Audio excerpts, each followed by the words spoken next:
embeera erietya olama obusanzwe tubaye nompoza ate okutusaka amawulire go ino kubira nkoza ate nga omanya olunaku nga luno olwali nze Sula Ssenyonga kubuzaako olunaku lutya lugenze lutya kulika ku mulimu gyo ate mpozera kusabira otuke bulungi nnyo gwagenda obugenze waka naawe agenda obugenzi ku mulimu gwo kugamba ntuuka bulungi osobola okubeera mpozi obaoliawo nga otambulira ddala bulungi nnyo makubo mubeeramu ebizibu bingi nnyo mulimu ensonga nyingi nnyo obaoliawo ezitukwata naye ng'ate oba twagala tulina okutuuka bulungi ddala nno nnyo nga bw'okiwulira.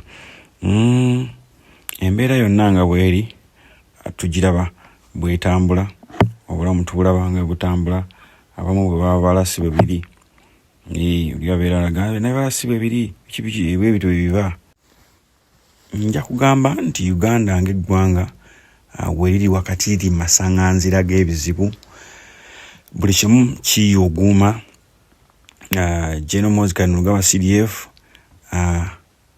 byakola kati obuliawo bitadde eggwanga ku bunkenke tulabye asibi bannabyabufuzi Lukwago Besigye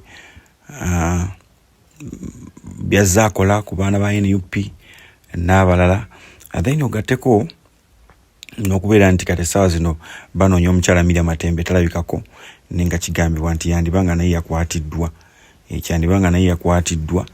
era nga alinza okuba naye mukyazi wattu ali mu basement lwakwate bannafulumya ebifaananyi wasi kyekyo ng'akyatidde okufulumya ebifaananyi kuba akimanyiri fraternity y'abakyala wookolera ekintu nga bwekityo oyinza okwekanga nga kikuleetedde eggwanga okubeera nga ate we libadde ku international level kyandibanga ate kyonoona bwonoonyi naye nga wowulira bino ate ekyekanga ekirala kyeyasuddewo olunaku lwabadde lwajja obudde wadde kumakya abannaffe aba Nation Media bano nno nga eboperatingira mu umbrella Nation Media naye nga mulimu NTV, Spark TV, ate mpozi Daily Monitor ne Dembe FM, KFM olunaku lwajjo byazindiddwa amagye buli omu ku kitebe gy'awangaalira. Spark TV ne Nation ne NTV bali ku Serena bazindiddwa ne bawambibwa ne bagibwako amasannyalaze then ne bali gye bali kugambye na muwongo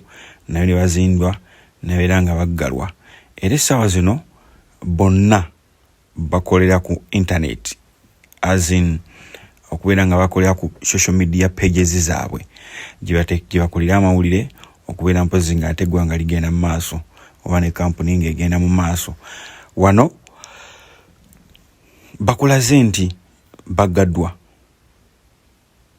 briefly baggaddwa naye nga obuuliawo ekiggazaawo tekinategeerekeka ensonga tennaweebwa CDF tannawa nsonga lwaki yaggadde emikutu gy'amawulire gino gyonna egigattira mu Nation Media mikutu mingi mikutu gino mingi bw'obala tugeze KFM, Dembe FM, Daily Monitor, Spark ne NTV bali under one umbrella but company za njawulo ziri 5 buli emu erina abakozi abaayo abakola buli emu erina abakozi abaayo abakola era nga abaana baabwe babalindirira bulungi nnyo ewaka ndi banaye mukulika eyo mwe bali kukola nga balinze amata olunaku olwajjo kigambibwa budde bwadde bukya ne abasalaku kati waliwo mbwa abagamba basuzeemu nga bakola then bali ne bakirina amu ababadde bakeddewo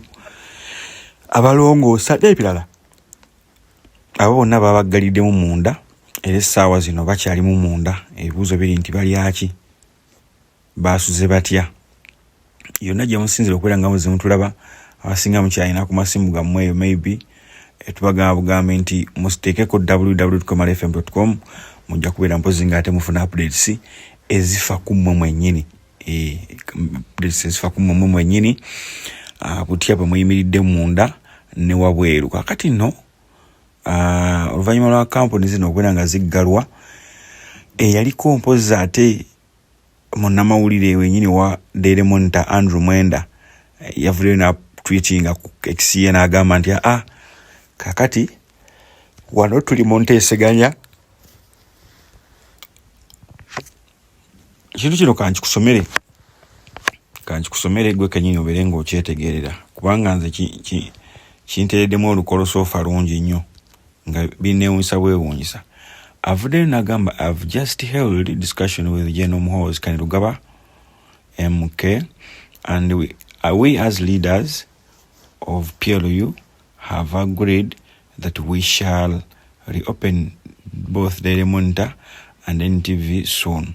However, we shall first have discussions with the management of both sister companies. I will inform you. Ngamaliriza meeting yeyo agamba nti bo nga ba PLU ne MK basazeewo okubeera nga batuuza okwogerezeganya bagenda kwogerezeganya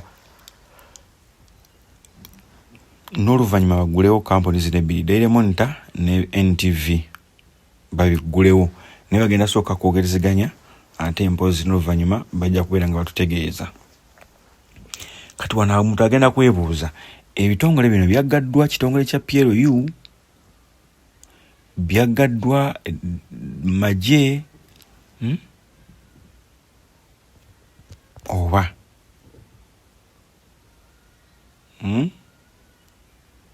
kati wano ye Muhoozi n'agamba as Comrade Andrew Mwenda said, we are having a discussion with our allies in the UK and Europe about reopening both NTV and Daily Monitor.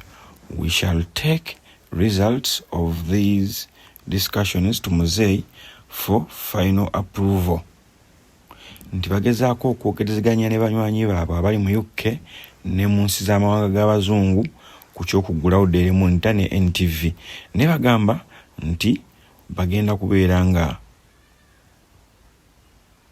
batwala biki banaabateesezza eri President Museveni ne bannaabwe bali aba Europe ba Europeans. Akati wano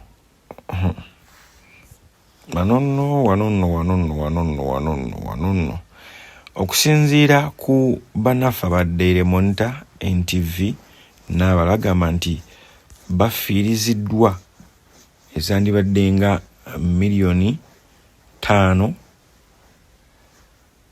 padde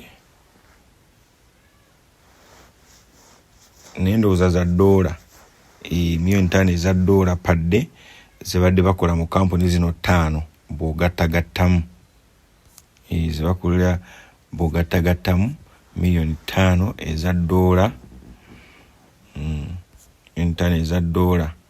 Kakati nenda omunga agamba Bashuma yenyini Muhoozi ngagamba 5 million per day Bashuma ndowooza labanga nyingi. Kakati ndawo mu comment section yawo abaana bamulumba ne mugamba zikuluma nga Royce bwe yakuluma.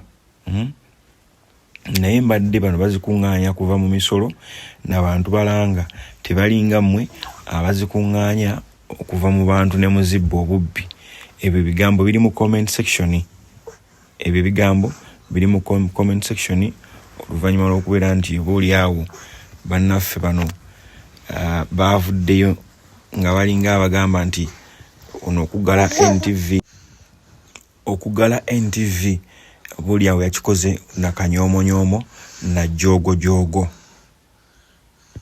Kakati abamanyi ebyamawulire kampuni ezigatta abannannyini ba kampuni aba radio bavudde batuuza olukiiko era nga luno lukulemberwa mpozi ate Ken Kalisa baagala kulaba butya bwe banunula bannaabwe okuva mu mayengo ge balimu. Baagala kunoonya babanunula okuva mu mayengo ge balimu ate era still baagala balabe ekintu kiyimiridde kitya. Wano nno abalwanizi b'amawulire n'abalwanizi b'eddembe bavuddeyo ne boogera era buli omu naawe endowooza ye nga oli awo bagamba nti generali kyakoze kikyamu. Nze tuddeyo wali eri Andrew Mwenda wagambidde nti bamaze okwogerezeganya batudde ne PLU abange. PLU yeri mu buyinza essaawa zino oba NRM? President Museveni yafuga oba mutabani we yafuga? Beebuuzo gwampuliriza byenjagala weetegereze nnyo n'obuvunaanyizibwa okole n'okunoonyerezaako okwo. Weebuuze ani ali mu buyinza essaawa zino akomandinga. Generaali nga ye frontinze nnyo okutuuka to the extent of okusiba bannayabufuzi nga tewaliwo n'omu afuguma, okutuuka okubeera nga bakola byonna ebikolobero nga tewaliwo n'omu afuluguma. Nabadde nina gye ndi olunaku lwajjo nga tutudde awo ebintu ebyo tubiraba, ne mbaga abannaye wano wetutuuse akaseera kagenda tutuuka nga amagye ge gakola buli kimu. Temwewuunya nnyo wano omukolera nga amagye ge gazze okubeera nga gabasaba layisinsi. Olw'ensonga sente zijja beera nga zigenda zibaka ewa. Jjukira ebitongole byonna byonna ebyali bigaba obuyambi baabiggala. Ebitongole ebyawanga ku bantu emirimu NGOs baaziggala. Mu kuziggala ebyaddiyamu abiraba unemployment, middle status income muneegaana. Sekuba ebitongole bino byali biyamba both government n'abantu aba bulijjo. Oba ntegeera kati woowulirira bino 50 zebadde simanyi nti ne ku mulundi guno nga tugenda mu kulondera baggalayo ebirala, nga tugenda mu kulondera baggalayo ebirala 50. Va ku biri baggala simanyi 10 mu emeka mu kulonda kuli okwa 2021. Tuli mu kulonda kuno. Kakati omuntu ne yeebuuza CDF obuyinza tabuyitirizza, kubanga mu bantu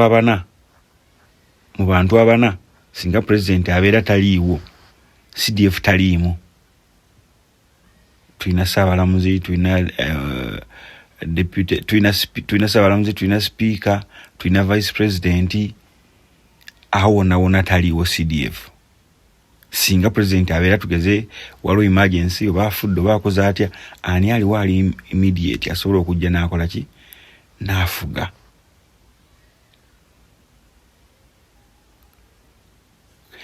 Ekisinga okukwasa nno ennaku CDF bw'amala okukola ebyo nga dda wali ng'atwitinga ayagala Beyonce.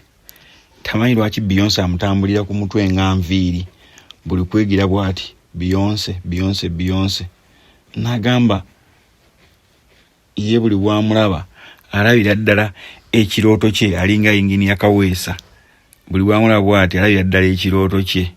Mwebale kubeera nga ekintu mukikwasaganza ddala bulungi nnyo. Embeera eri etya, obulamu obusanze otya? Probably it was last week, lunaku lwali lwakuna results eza DNA ey'abaana ba Kafeero 24 ate ne results ne zikomawo nga zaagenda okudda ng'abaana bakyali ku muwendo guli abaana 4, ng'abaana abasigadde 20 actually bali 25 naye abakwana 21 nga balina banoonyeza bakitaabwe. Jjukira abaana bano bamaama babamu baafa. Omuntu agenda kwebuuza DNA etakyuseemu kyavudde ku ki? Ye DNA entuufu oba si ntuufu? Nabadde njogerako ne mugerwa ono nga kasajja akeeru ke mulabaawo akafaanana ennyo Kafeera akatambudde nnyo ye taata bamumanyi abaana abo. Tata mugerwa mumanyi bulungi nnyo. Ono nno yabadde nga akubirira abaana bano, temuziikula kitammwe, temukola mutya. Oyo yabadde abiriko ennyo nga yabitambuza. N'atugamba nti okusinziira ku DNA bwe nayogeddeko ne dokita yankakasiza nti ku namba kweyongeddeko, naye yeewuunya ate ekiseera kyatuuse kitya DNA neekumyawo baana bali abana abaasooka. Omuntu nga kyayagala okwebuuza ndi omu ku batakkiriziganya DNA era ndi omu ku bagamba nti oba oliawo abaana beeyongereyo mu mawanga g'abazungu bafune results entuufu. Ekinaavayo mu bazungu oba oliawo kyekinaakakasa, naye abagezigezi bagamba nti DNA tosobola gikola mulundi gumu, wabula osobola gikola emirundi nga 6 okutuusa emutuuka mu kunoonyereza awali akalandira akabagatta. Awali akalandira akabagatta.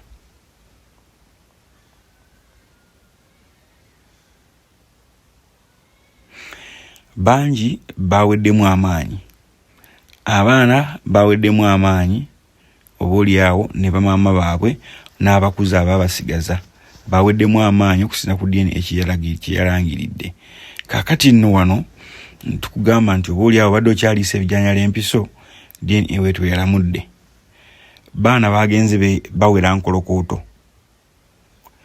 Waliwo abadde babeera mu ttaka ery'Bukokonjeru n'ewalala bagamba nti kati ejjambiya keekaabe ebya DNA ebanga mu bikutte bwe mutyo tugendagendako mu Kiganda oba si kyekyo ejjambiya ekaabe. Omwana omuwala bwe yakyogedde, omwana oyo omuwala bambi ebbanga lyonna akulidde awo ye ng'amanyi we bamuzaala. Katolina bw'ogenda mugamba mugende ewammwe kola bw'oti babula n'ebirala.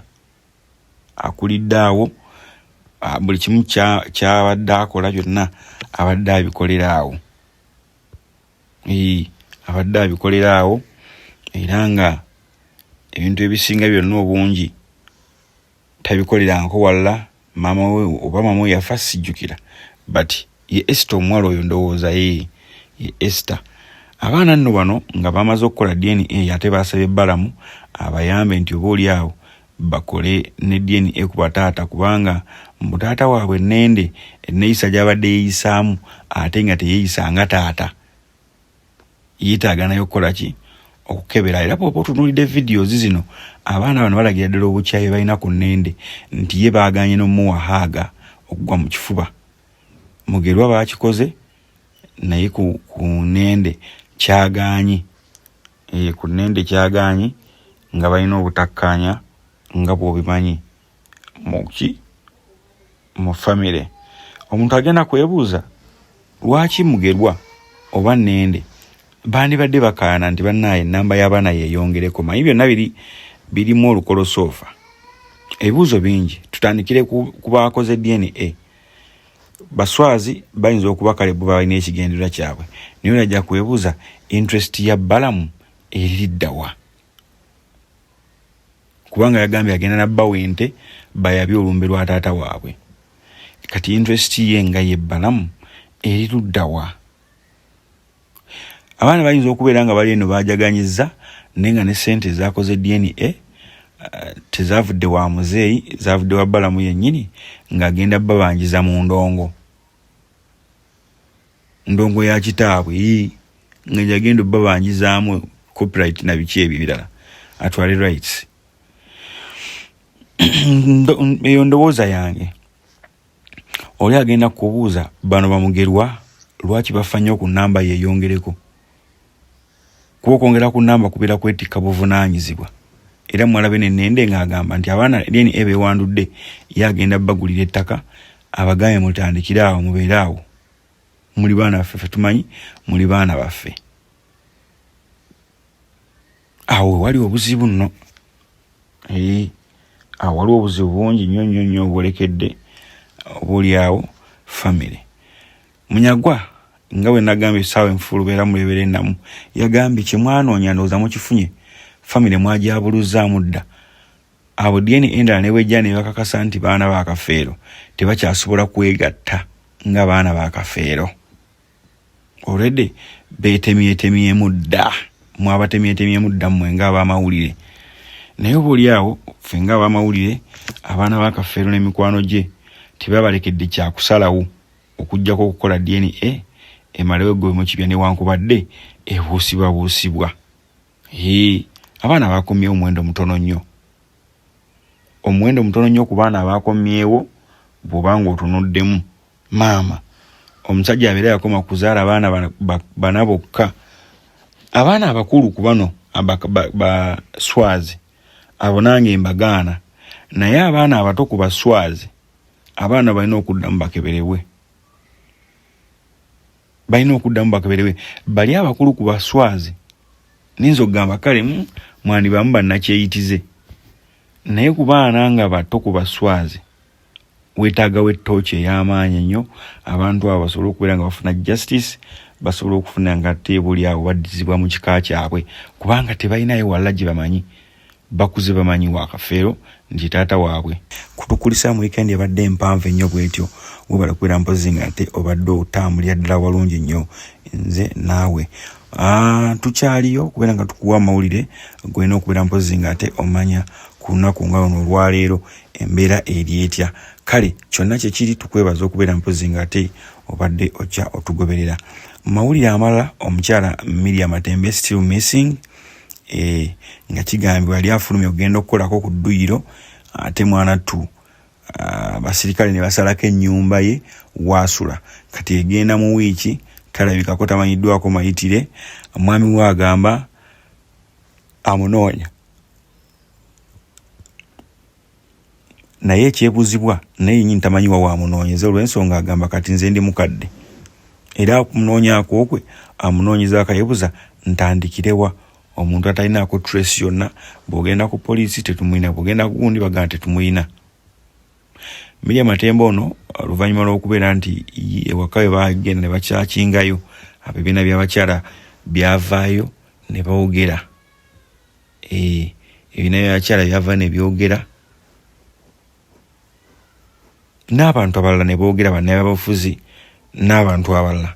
Wabula mu kwogera ennyo abantu abasinga olukongo lwatadde nnyo ewali CDF nga bagamba obuyinza ng'alaze bungi. Nalabye omulangira Kassim Nakibinge, ono jjajja w'Obuyisiraamu, yavuddeyo n'agamba nti bannaaye gavumenti eveeyo etunule nnyo mu bintu ebikolebwa abantu baayo. Teyapinpoint nze nti obaani bati gwaba agamba oba omumanyi. Abantu baayo abakola ebikolobero, abakola ebintu ebyenjawulo nga bya kiralu okusobola okubeera nga bitereeza lwa nsonga byandiviiramu abantu obuzibu. N'agamba nti kati bo bwabeera nga basazeewo kweyisa bwe batyo n'abantu ba bulijjo tebalekedde kyakusalawo ate nga beba minority. Nga beba minority. Kakati mu nsonga ezo bangi abali ku lukalala olw'okukwatibwa nga ne Ssemujju Nganda kwali, naye yavaayo n'agamba nze sirina kyentidde ku muwozi kunkwata, sirina kyentidde lwa nsonga yinze nkimanyi ndi musajja musiraamu, buli lukya nsemberera ntaana yange. Ebigambo bya mwami Ssemujju Nganda Ibrahimu era nga bw'ati bwa replyinga eri omukulu mpozi ate muwozi ku nsonga z'okubeera ng'agenza akwatakwata abantu. Omuyigo oguliwo nga bwe natandise kugambye nti guli ku Miriam Matembe essaawa zino, yatamanyikiddwako. Abagezigezi bagamba nti Mozi bamulidde yeewaana ng'agamba yamulina, oba ontegeera, yamulina. Naye ndowooza this time atidde omukuba ebifaananyi ebiraga nti yamulina, kubanga ekyamutuusibwako obaoli awo byakola mukyala Kyagulanyi ng'omukyala byaleeterawo alamu eri international scene nti omukyala yatebwe bweru bamutwala nga muntu wanjawulo nnyo. Kikiri nga bugamba nti omwavu tawoza musango watasinga musango. Ne mu Bulaaya kizibu nnyo omusajja okusinga omusango kasita gubeeramu omukyala yenna ku bikwatagana n'okutulugunyizibwa. Aba ontegedde, ku bikwatagana n'okutulugunyizibwa. Kati oba oli awo nga kyekitiisiza generaali okubeera ng'agenda mu nsi z'ebweru kubanga ayinayo sanctions nnyingi nnyo. Kati bwe kituuka ku by'abakyala bino agamba waayi akalandalira ke mbadde nnina mu mawanga agamu kanjira nkalekawo kaleme kutuka. Naye ng'oli agenda kubuuza lwaki tutuuka eyo, lwaki Uganda etuuka eyo yonna nga Mwami Museveni abadde afuze bulungi lino eggwanga myaka 4+. Waliwo yabadde ani maama naye era nga nabyabufuzi yavuddeyo n'agamba nti CDF Mwami Museveni agenda okuwamba eggwanga lino. Actually yali Miriam Matembe, yes. Mwami Museveni agenda okuwamba eggwanga lino. CDF yali myaka nga 13. Kitegeeza bagamba mu lutalo mbusimanyi alulimu talubeeranga muwadde akatundu. Ekirala after ejo myaka 13 emyaka gy'obulamu gyonna egizeeko egya CDF abadde awangalira ku ssente ya muwi wa musolo kubanga ffe abawa omusolo ffe tubadde tumuliisa ebbanga lyonna kitaye lyamaze mu buyinza up to now. Tamanyiyo mulimu mulala kuva mu State House kuyingira magye. Tamanyiyo mulimu mulala gwonna kati awo Miriam Matembe wakugambira lwaki abatawaanya nga bamuliisiza n'okumwambaza okumala emyaka ameka 4 actually emyaka 4 bamuliisiza okumala emyaka 4 era kyova olaba ye amwogerera bigambo bye agamba wuzi is just a boy. Amumanyi nti bagenza okujja mu buyinza ye nga omukyala Miriam Matembe mukyala mukulu nga be baana be. Ekyewuunyisa n'abantu bano they speak the same language, bava almost same region, western region. Baliko wamu kubanga mukyala Miriam Matembe yaliko minister wa ethics and integrity, minister w'empisa, yaliko minister w'empisa oba okitegeera. Kaakano abantu bagamba where is Miriam Matembe kubanga alina olulimi oluliriso naye okukwatibwako kwatanodde bangi nnyo n'okwoza ku munye. Nalabye omukulu odonga otonga agamba ddala Miriam Matembe nze baba nsindise okumukwata sisobola mukwata lwaki nti she's very old. Olinza omukwata omukono gwe oba oluliba lwe ne lusigala mu mikono gyo ku maanyi g'olinza okubeera ng'okozesa okusinza bwalaba abantu bano bwe babakwata ndi bakwata ng'amaanyi mangi nnyo agakozeseddwa. Kati Miriam Matembe omukyalo omukadde ogenda mukwata ne fosi y'abantu bameka? Sina kindi wabanga yakwatibwa ng'asooka n'abakuba namu empyawo.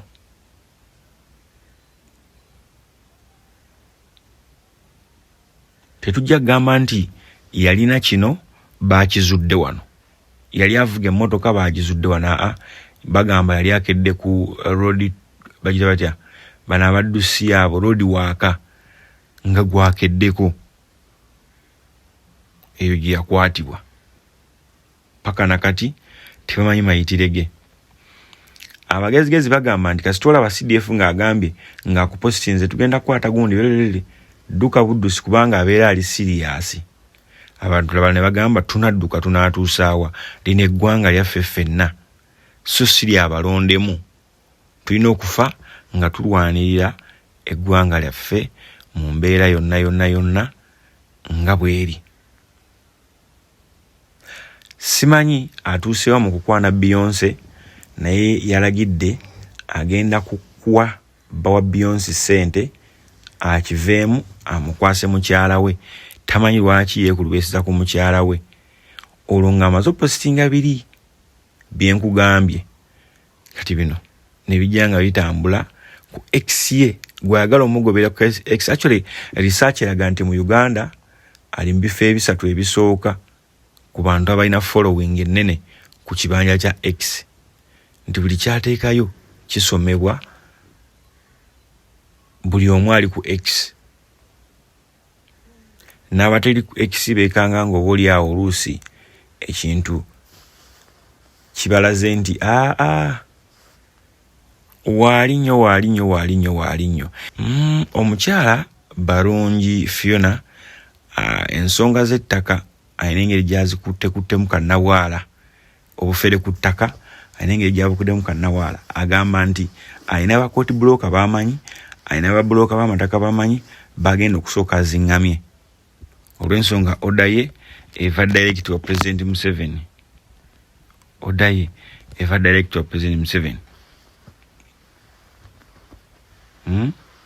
Kati yeebuuza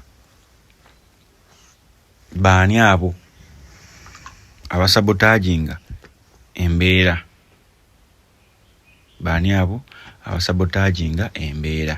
Mawulire amalala Minister wa Internal Affairs Mwami Haruna Kasolo yavuddeyo mpozi ate ategeeza Bannayuganda abali South Africa nti Uganda etaddewo ennyonyi eri abagala okudda e Uganda.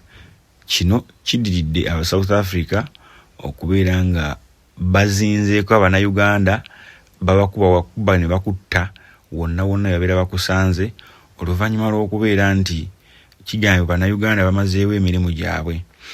Amon Po ye yatuwadde ebintu bino n'atugamba nti niwamanya Wilberforce ono nga Munnayuganda abadde awangalira South Africa yakubiddwa paka lwe yattiddwa olunaku olwajjo mu katundu akamanyiddwa nga KwaZulu Natal, era ne pikipiki ye gye yabadde avuga ne baginyaga ne bagitwala. Kitegeeza bamaze akabanga nga bamugwirira ambush, nga bamusuulira ambush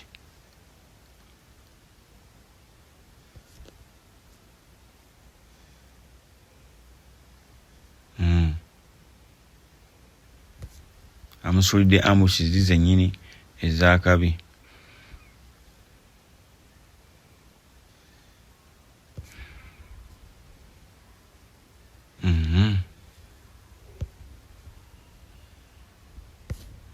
Anyway, mawulire amalala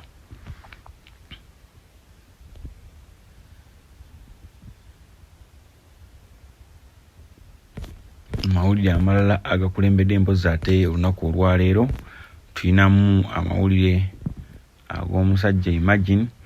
Musajja wuuno wa myaka emeka, story badde teyagala ngikole.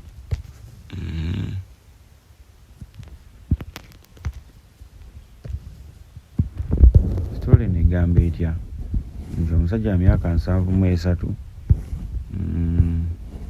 abadde mufere amanyiddwa nga Paulisius Mugambe yono nga yafera abakadde ab'emyaka 9 omwami bano bafumbo n'ababba obukadde 105 nga basuubiza okubatwala ku ttaka ettukuvu era Bethlehem n'okubatwala ewa Papa omujja basobole okubeera nga bafuna omukisa, oba okubatwala e Portugal ewazaalibwa mpozi ate Maama Fatima. Mumanyi bulungi nnyo abasomi bwa Bayibuli eyo Maama Fatima gye yazaalibwa, era nga bagamba Virgin Mary already appeared. Kati wano ng'agamba nti Bikira Maria amulabikidde n'amulaga wa yalina otwala abantu ebifumbi okumenyedde, n'abeera ng'abafera n'abajjako obukadde 10. Kati obukadde 10 kino bugenda kwebuuza abakadde buno babujjawa. Abakadde bano babaliriirako ku ttaka lyabwe gavumenti wegenda okubeera nga ekolera emirimu gyayo, ne baweebwa obukadde 3. Kati ku bukadde 3 ono kwe yabbye 105 oba kwe yabafeeze 105 n'amala n'asuulayo paka nakati bamunoonya tebamulaba.